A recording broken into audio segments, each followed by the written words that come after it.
Bonjour, bienvenue à toutes et tous. Bienvenue à un nouveau live meeting organisé par Lita.co, la plateforme d'investissement citoyenne.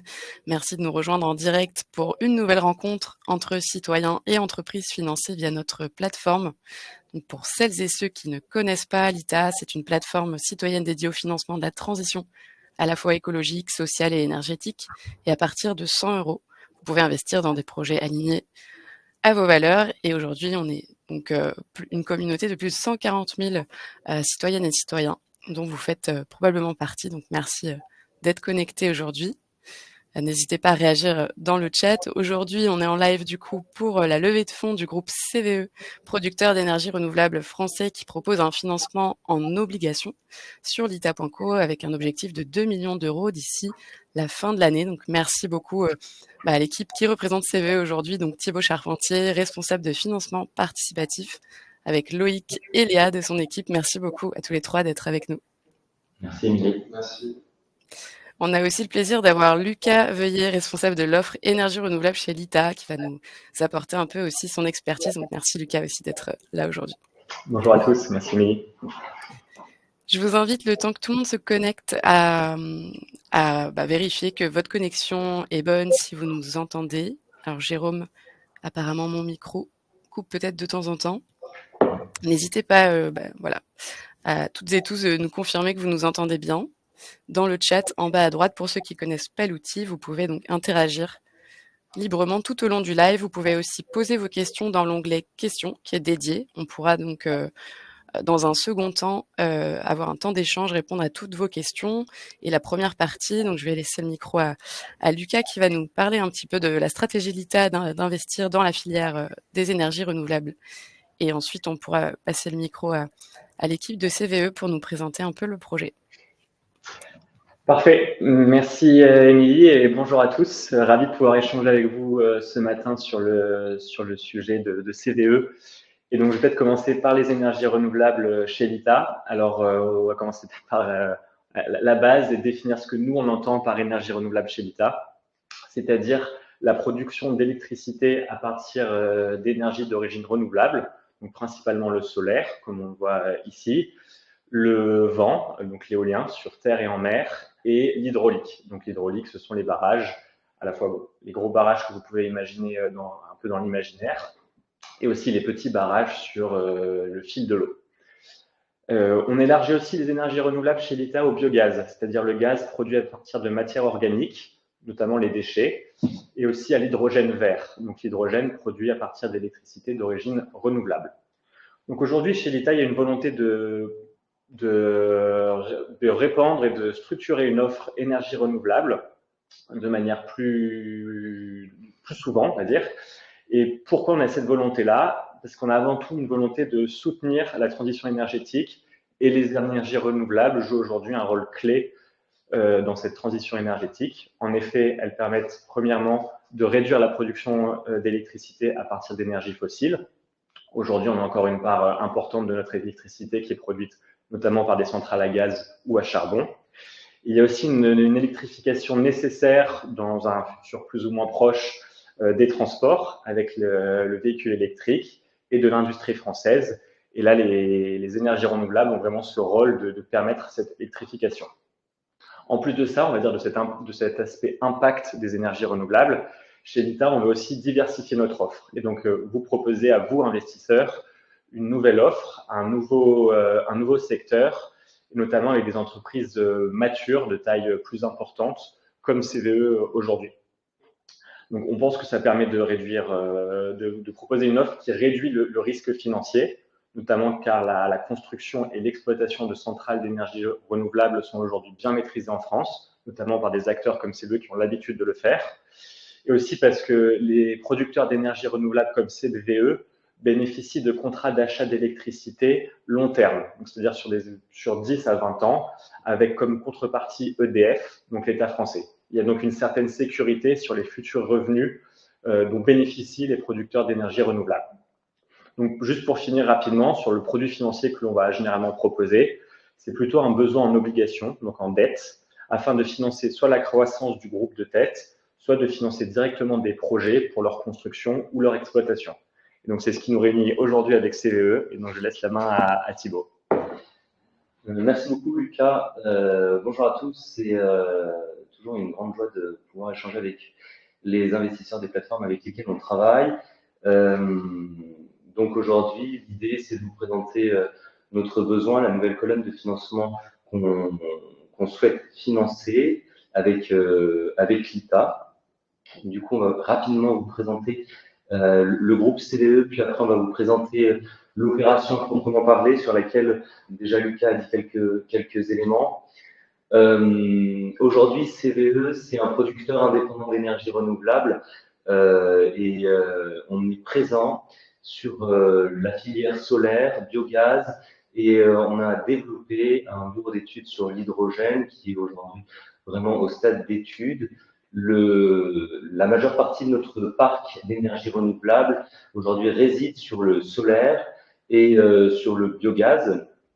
On dit qu'on est aussi un acteur intégré puisque chez CVE, on a décidé d'intégrer toute la chaîne de valeur, c'est-à-dire qu'on va avoir les bureaux d'études qui vont développer nos projets, puis une équipe de financement avec laquelle là je suis présent en partie, avec Loïc et Léa, sur laquelle on va mettre en place les solutions de financement pour nos centrales solaires, biogaz ou corporate. Ensuite, nous allons procéder à la construction, l'exploitation dans la durée. L'idée, c'est vraiment pour CVE d'être l'exploitant et le propriétaire de ces centrales en solaire et biogaz, à terme hydrogène aussi, en France et à l'international, j'y reviendrai un petit peu plus loin. Et ensuite, la vente et l'achat d'énergie.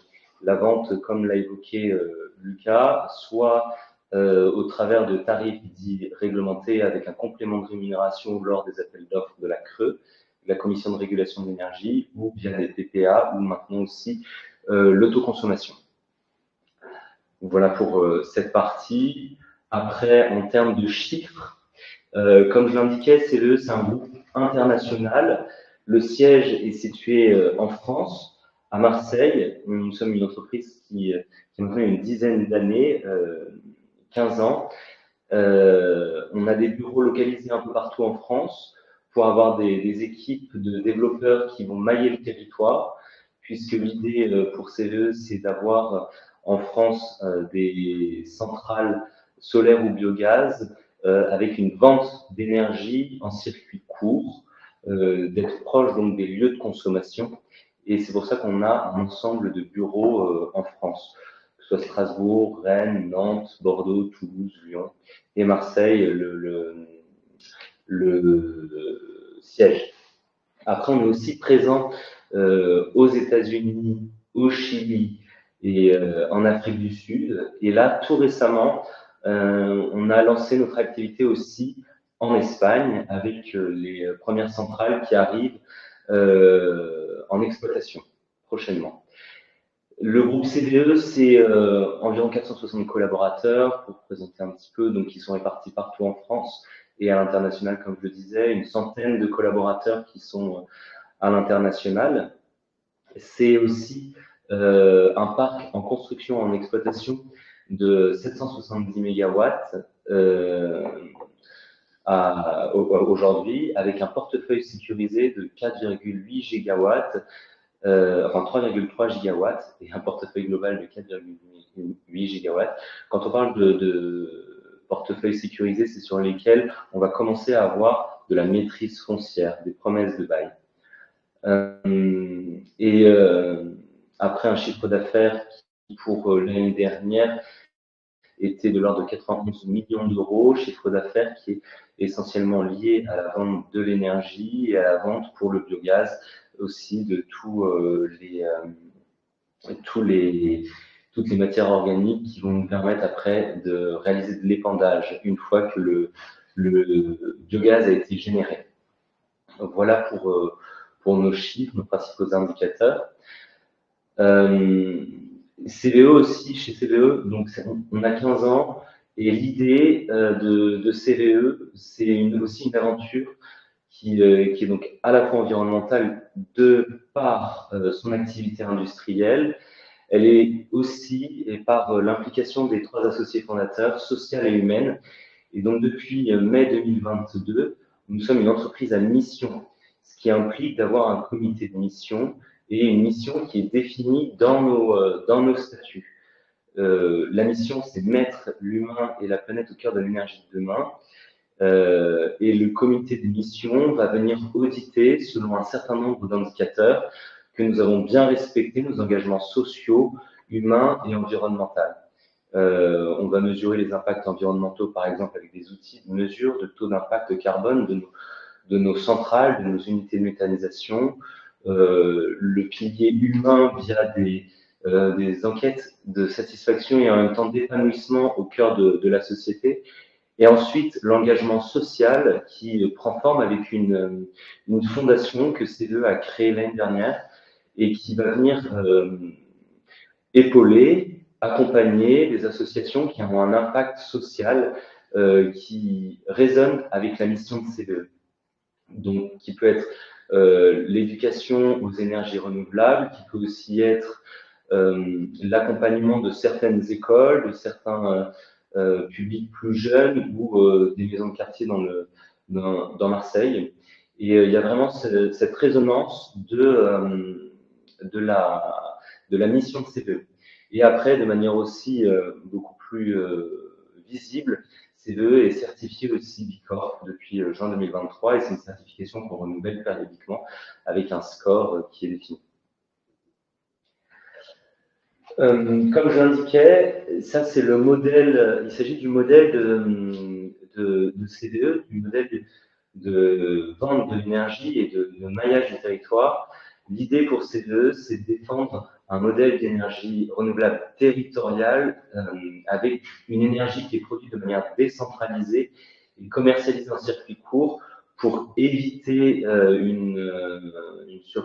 pour accompagner finalement la décarbonation et éviter la production de carbone de manière indue. Voilà, sur ce sujet. Peut-être maintenant, pour rentrer un peu plus dans le vif du sujet, vous avez peut-être, pour certains d'entre vous, déjà vu les decks de présentation sur la page, mais aujourd'hui, du coup, on va vous représenter l'offre de l'opération CDE FIN23 GR23, qui est une filiale détenue à 100% par le groupe CDE. Peut-être qu'on peut voilà, passer la slide ici. Donc, l'idée pour CDE, c'est de venir financer ou refinancer sa colonne d'actifs. Ce sont des actifs solaires qui sont situés en France avec des centrales qui sont en toiture ou au sol pour une puissance de 44 MW. La levée de financement participatif, elle est de 2 millions d'euros avec une maturité de 5 ans et un taux d'intérêt de 7,5% versé annuellement. Dans cette campagne de financement participatif, on a la spécificité d'avoir des projets pour lesquels nous avons opté pour le financement collectif via le cahier des charges de la Creux. Et donc, ce sont les projets qui sont situés en Indre-et-Loire et dans le Gers. Pour les projets situés en Indre-et-Loire, nous avons Nouâtre et Maillé, qui vont représenter un financement total de 878 000 euros. Ce montant est défini dans le cahier des charges comme étant 10% des besoins de financement globaux des projets. Donc, c'est ce qui nous a permis de définir ces 878 000 euros.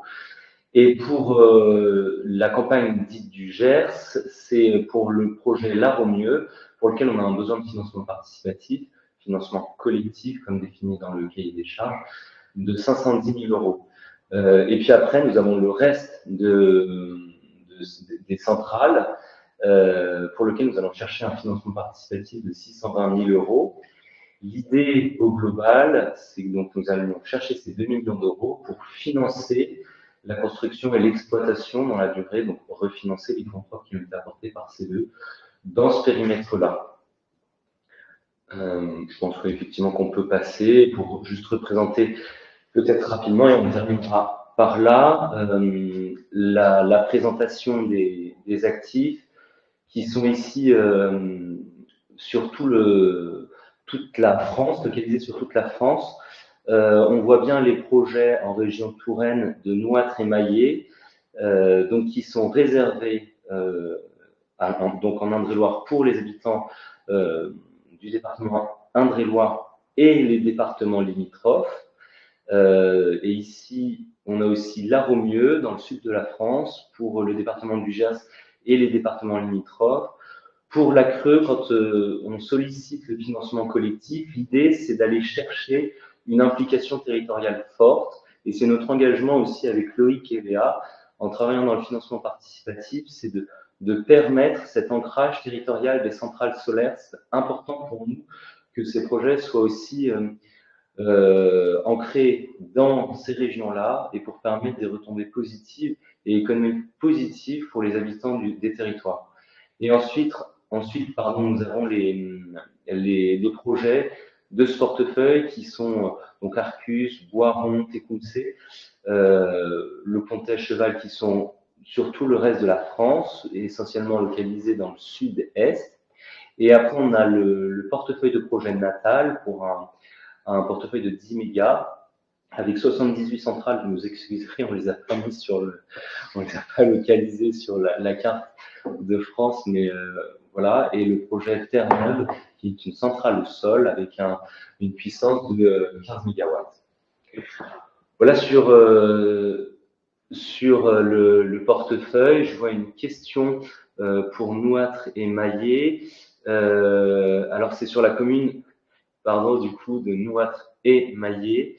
On va essayer de vous trouver la localisation plus précise pour avoir pour avoir l'information. Mais on est vraiment en Indre-et-Loire sur les communes qui s'appellent Nouâtre et Maillé. Peut-être juste ajouter, Thibaut, à ce que tu disais, merci beaucoup pour cette présentation. Nous, un peu pourquoi aussi l'ITA, on croit en ce projet, on est vraiment fiers aujourd'hui de pouvoir présenter cette offre sur notre plateforme. Je pense qu'il y a 4 raisons que l'on peut mettre en avant. La première, c'est qu'on considère aujourd'hui que c'est un couple rendement-risque attractif. CVE est une entreprise avec énormément d'expérience dans le secteur des énergies renouvelables, qui a déjà développé, construit et exploité beaucoup de centrales.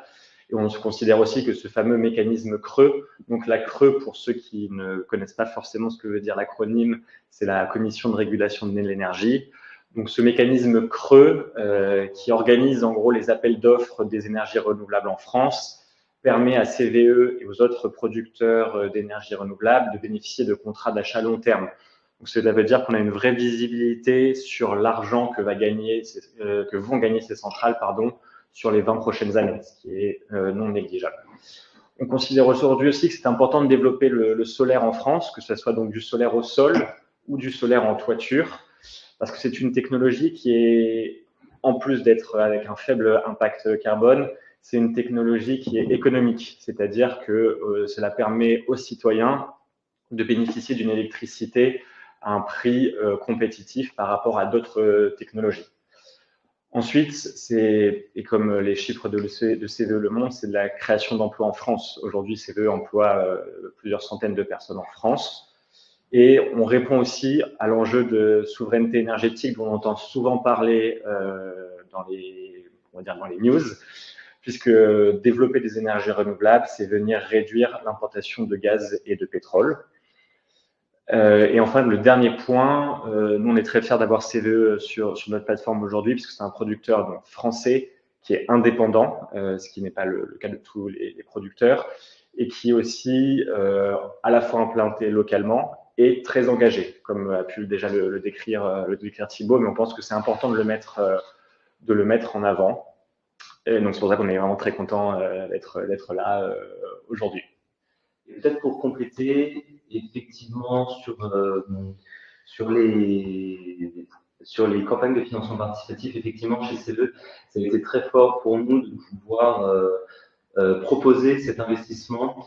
Et depuis le début, ça fait personnellement une dizaine d'années que je suis chez CVE, c'est très important pour nous de permettre justement à des investisseurs tiers de venir prendre part au financement de la transition énergétique.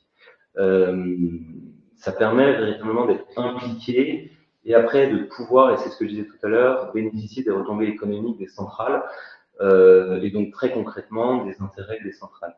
Concernant CVE, ça doit être, enfin voilà, on a déjà réalisé plusieurs dizaines de campagnes de financement participatif. On les a déjà aussi pour une partie d'entre elles remboursées. Pour une autre partie d'entre elles, elles sont toujours en cours. Et je pense que ça peut être aussi intéressant de vous indiquer qu'en fait, on n'a jamais eu aussi de défaut, ni même de retard dans les paiements de coupons et d'amortissement. Voilà. Oui, merci, merci à tous les deux. En effet, c'est vrai que en cette fin d'année, sur la plateforme, c'est l'opportunité aujourd'hui d'investir dans un groupe qui est mature. Donc, comme tu le disais, Thibaut, avec 0 défaut sur ses projets à son actif, avec 15 ans d'expérience. Donc, c'est le projet idéal pour diversifier en cette fin d'année, qui peut venir du coup compenser les risques pris en investissant dans d'autres projets, dans des startups par exemple. En tout cas sur lita.co. Pour rappel, les conditions d'investissement, du coup, on est sur une obligation à 7,5% par an pendant 5 ans avec des intérêts qui sont annuels. Le remboursement du prêt est prévu donc à la fin du prêt des 5 ans. Donc c'est éligible au PEA-PME à partir de 5 000 €, un dispositif qui peut être intéressant pour vous. Donc n'hésitez pas à nous contacter si vous voulez un peu plus d'informations. Le dispositif PEA-PME sera disponible que jusqu'au 10 décembre. Et la levée de fonds, là, va durer un petit mois sur la plateforme. Donc, n'hésitez pas à nous contacter si vous souhaitez un peu d'accompagnement dans votre projet d'investissement. On a aussi une masterclass spéciale énergie renouvelable qui a lieu mardi 17 décembre en visio de midi à 13h, qui peut vous donner toutes les clés de comment investir dans cette filière, justement. Donc, je vous enverrai le lien pour vous inscrire. Je vous propose qu'on passe aux questions-réponses. On a quelques questions déjà posées dans le chat. Donc, une première question de Jérôme. Merci Jérôme. Quels sont vos approvisionnements en matière pour le biogaz? Dans le cas matière issue de l'agriculture, quelle est l'attention portée au renouvellement de sol, le substrat obtenu après méthanisation étant pauvre par nature? Merci, c'est très technique comme question. Et alors, est-ce que, pardon, tu peux juste me répéter la question, Émilie? Bien sûr. Quels sont vos approvisionnements en matière pour le biogaz? Ouais. Dans le cas de matière issue de l'agriculture, quelle est l'attention portée au renouvellement des sols? Alors sur ces sujets-là, on a les intrants, comme on les appelle, vont dépendre essentiellement de la localisation du projet et donc de la manière dont on va pouvoir s'alimenter. On va encore une fois le faire en circuit court, c'est ce qu'on indiquait, et donc on va voir sur le territoire où est située l'unité de méthanisation, quels peuvent être justement les gisements d'intrants et de matières premières à mettre dans nos cuves de méthanisation. Donc ça va être vraiment, vraiment varié. On va effectivement avoir des analyses après dans nos bureaux d'études en interne sur le pouvoir méthanogène de toutes nos intrants pour vérifier justement quel est le plus fort pouvoir méthanogène, celui qui va nous faire courir aussi le moins de risques et celui sur lequel on va pouvoir avoir une certaine stabilité dans la production, puisqu'en fait, ici, pour la méthanisation, on est vraiment sur un procédé industriel. Donc, on va avoir une unité qui va monter en puissance et lors de cette montée en puissance, après, il va falloir réussir à garder le nominal, la production nominale, pour éviter de la mettre à l'arrêt. À partir du moment où on la met à l'arrêt, après, du coup, la production va chuter. Il va nous falloir encore du temps pour la remonter en puissance. Et donc voilà. Donc l'intérêt pour nous, c'est d'avoir vraiment ces études en amont. Effectivement, comme vous le dites, Jérôme, du coup, on va avoir un intérêt particulier sur l'intrant et le pouvoir méthanogène de cet intrant en fonction de la territorialité. Et on va vérifier comment est-ce qu'on va pouvoir sécuriser cet intrant pour éviter d'être en pénurie et du coup d'avoir à supporter les déperditions de production. Après, ils dépendent essentiellement des unités de méthanisation, de la localisation donc de l'unité de méthanisation, etc. Donc, là, je ne pourrais pas vous dire plus en précision ce qu'on a. Merci Thibaut. Il y a une question de Anne qui peut rejoindre aussi un peu le sujet. Bonjour, pour le projet de la Romieux, sur quel type de terre aura lieu le projet qui est, je crois, au sol? Est-ce que ce seront des terres agricoles? Est-ce qu'il y a des études d'impact écologique pour ce projet? Merci d'avance pour votre réponse. Alors, sur le territoire de La Romieux, il s'agit d'une ancienne carrière. Et donc, c'est un terrain très fortement anthropisé. Du coup, aujourd'hui, c'est pas un terrain agricole à proprement parler. Donc, on a cette centrale qui va s'installer sur cette ancienne carrière. Ça permet aussi de rebondir sur le sujet de la biodiversité, qui est un gros sujet, qui est un sujet aussi d'actualité. Chez CVE, on a une équipe qui est dédiée à ces sujets d'études d'impact. Donc, on a un bureau d'études qui va s'occuper de toutes les études techniques. Et puis après, on a aussi une équipe qui est une équipe à part entière composée de 5 personnes qui va étudier l'impact environnemental et donc par là l'impact sur la biodiversité. C'est un sujet qu'on a intégré déjà depuis des années, qui nous permet d'avoir une maîtrise globale et une compréhension globale du terrain dans lequel on s'inscrit, puisqu'il y a cette logique de production d'énergie renouvelable. On l'a indiqué tout à l'heure, Lucas le réindiquait, il y a cette logique donc de décarbonation, de rentrer dans les objectifs de la programmation pluriannuelle de l'énergie, qui sont des enjeux forts et des indicateurs forts aujourd'hui. Il y a aussi les enjeux de souveraineté énergétique, qui est un enjeu très fort. Et comme je le rappelais aussi tout à l'heure, CE, c'est une entreprise avec une mission qui est mettre l'humain et la planète au cœur de la production d'énergie. Et donc, par là, on a une attention particulière sur l'impact que va laisser CVE et nos unités dans dans l'environnement, pardon. Et c'est pour ça qu'on va avoir une étude d'impact avec cette équipe biodiversité en interne pour savoir jusqu'où on peut aller, et surtout quel impact on va avoir et prendre la décision d'installer ou non la centrale en fonction aussi de ces indicateurs qui sont très forts et qui sont mesurés, je le rappelle aussi, au travers du comité de mission chez CVE, avec des indicateurs qui sont propres. Voilà. Merci, j'espère que ça répond à vos questions. Jérôme et Anne, n'hésitez pas à nous confirmer dans le chat. On a une question de David, on en a deux de David. Merci pour vos questions. Le financement participatif permet à CVE d'obtenir un meilleur tarif auprès de la Creux et donc d'augmenter la rentabilité des projets concernés. Est-ce que vous pouvez détailler la répartition de la valeur ainsi générée? Alors aujourd'hui, j'apporterai peut-être une petite modification sur la compréhension du cahier des charges de la Creux. Aujourd'hui, on n'est plus dans un bonus tarifaire, on est dans un bonus de notation. Jusqu'au cahier des charges de la Creux 4, quatrième vague, effectivement, on pouvait cocher le recours au financement participatif, et donc on avait un bonus de tarif qui nous permettait d'avoir effectivement un rendement amélioré une rentabilité améliorée sur les centrales en question.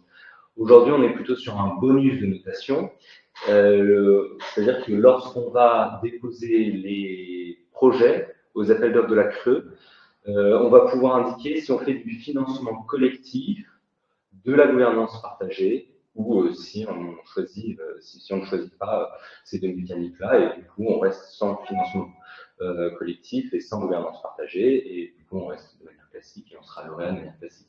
Mais donc le financement collectif et la gouvernance partagée vont apporter un bonus de notation et permettre d'être lauréat ou non dans certains projets. Donc voilà. Et donc, sur cette question, ce serait une question sur les anciens projets et on n'a pas les KPI, les indicateurs sur ces anciens projets. Donc, je ne pourrais pas répondre sur ce sujet-là. Mais du coup, il y a cette précision. Merci. Il y avait une deuxième question de David concernant, pour être transparent, je trouve que la rémunération de 7,5% des obligations est un peu faible. C'est plus ou moins le TRI projet. Quel est le TRI de CVE en comparaison? Là, on rentre dans des indications qui. On rentre dans le détail. C'est vrai que ce taux, en tout cas pour le secteur des énergies renouvelables, est pas non plus si faible que ça, au vu du peu de degré de risque pris, en tout cas par les investisseurs dans l'investissement. Et je rajouterai, Émilie, avant de laisser répondre sur le TRI de CVE que je ne connais pas, le TRI projet, sans parler spécifiquement de ces projets, mais de manière plus générale sur les énergies renouvelables, est quand même aujourd'hui plus faible que 7,5%. Je pense que c'était des TRI projets qu'on connaissait il y a maintenant pas mal d'années lorsque les tarifs d'achat d'électricité donnés par l'État et subventionnés par l'État étaient beaucoup plus élevés. Aujourd'hui, avec cet appel d'offres creux, on est quand même dans un environnement compétitif et concurrentiel fort. Donc, on est sur des TRI projets qui ont baissé. Donc, je pense que cet ennemi reste au-dessus du TRI projet et au vu du risque, reste un intérêt assez intéressant. Sur le TRI de CVE, je ne m'avancerai pas. Aujourd'hui, sur le TRI CVE, je pense que, on va revoir, mais c'est pas une information qu'on souhaite potentiellement communiquer. Comme ça, je reverrai bien en interne. Sur le TRI du produit, voilà, je ne fais la qu'à m'aligner sur les propos d'Emilie et Lucas. Effectivement, pour nous, c'est un couple rendement-risque qui est, il me semble, assez dans le marché de ce qu'on peut voir. Ici, on va financer un actif, donc ça va être des centrales qu'on va venir financer avec un foisonnement sur l'ensemble des centrales qui font partie de cette colonne. Je pense qu'en termes d'obligations, s'agissant d'un produit obligataire, on est sur une créance ici, un titre obligataire de dette. Voilà, je pense que c'est un peu ce qu'on voit effectivement sur les différentes, ce qu'on peut voir sur les différentes plateformes et sur les différents projets. Voilà. Et d'ailleurs, dernier point peut-être que je peux rajouter, sans reparler en chiffres du TRI CVE, il faut aussi bien comprendre qu'aujourd'hui, CVE a fait le travail de dérisquage du projet. Donc CVE est parti de globalement une feuille blanche et a développé les projets, a mis toute son expertise pour développer les projets, ce qui permet aujourd'hui à CVE de vous offrir un projet qui est en partie dérisqué, c'est-à-dire pour certains, ils sont déjà construits, donc ils sont déjà en train de tourner. Pour d'autres, ils vont être construits, mais ce sont des risques de construction en France qui sont relativement limités. Et en plus de ça, CVE a déjà un contrat d'achat d'électricité avec l'État. Donc, le différentiel de TRI qu'on pourrait constater potentiellement se joue aussi sur le fait que CVE a pris les risques et aujourd'hui vous offre un portefeuille qui a beaucoup moins de risques. C'est un portefeuille effectivement sur lequel donc on est soit en construction ou soit déjà en exploitation, sur lequel on a des offres de financement aussi bancaires et juniors qui sont mis en place. Donc il n'y a plus de risque de financement à ce niveau-là aussi. Merci pour vos éléments. On a une question de Thierry. Bonjour, les travaux sont prévus pour quand en Indre-et-Loire et la mise en exploitation à quelle période? Peut-être qu'on peut parler du coup aussi de la centrale dans le Gers pour avoir une petite vision de quand est-ce que ça sera mis en exploitation des deux côtés. J'ai les dates de mise en service. Voilà. Pour l'Indre-et-Loire, donc il s'agit des projets Maillet et Nouâtre. Maillet, la mise en service envisagée aujourd'hui, c'est début novembre 2025, donc exactement le 1er novembre. Et pour Nouâtre, c'est au 1er juin 2025. Et vu qu'on parle aussi du Gers, pour La Romieux, donc situé dans le Gers, c'est prévu au 1er avril 2025. Donc on est sur une mise en exploitation même pas un an après l'investissement. Exactement. Et ça veut dire du coup que ça veut dire que les travaux ont déjà ont commencé pour ces centrales-là.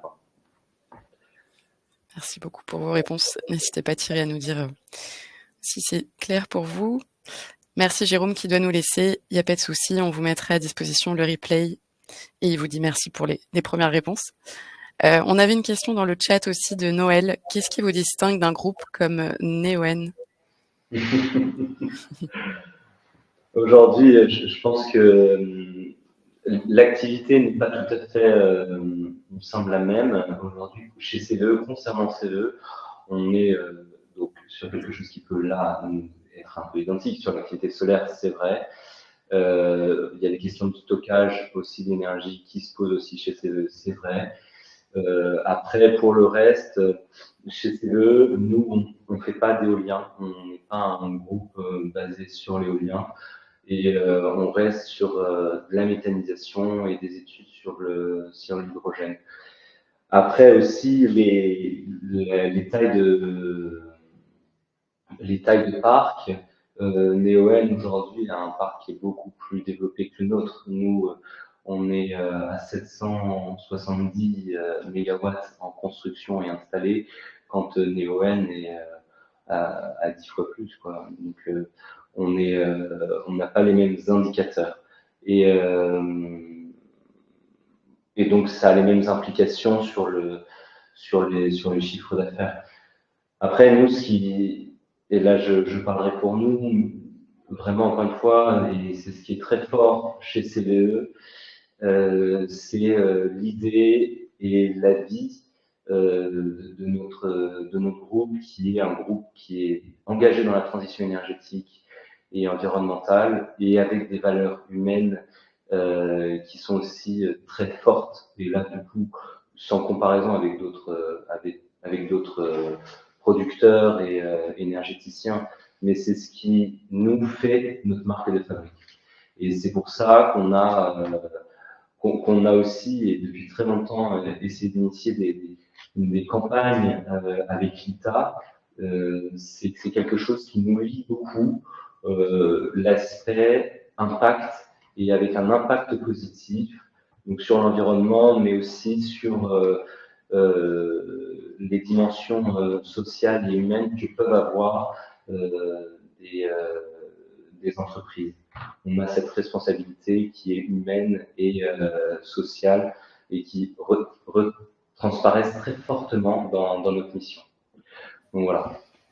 C'est toujours un peu compliqué, pardon, de répondre à des comparaisons sur des concurrents. Donc voilà, il y a l'aspect qui est technique, où de facto on fait pas d'éolien, on est sur le biogaz et sur l'hydrogène.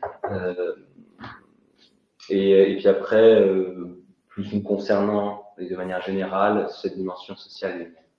Voilà. Merci beaucoup pour tes réponses. On a une nouvelle question de Thierry. Quel type de bail avez-vous sur le terrain et sur quelle durée?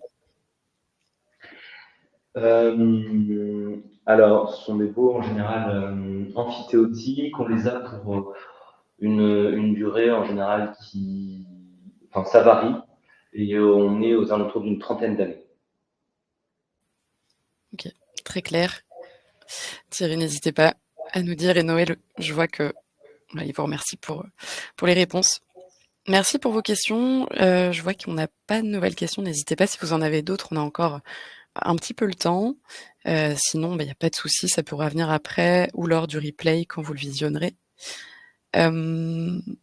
En tout cas, pour rappel, le groupe CVE donc est en ligne sur l'ITA.co en phase de collecte jusqu'au 26 décembre.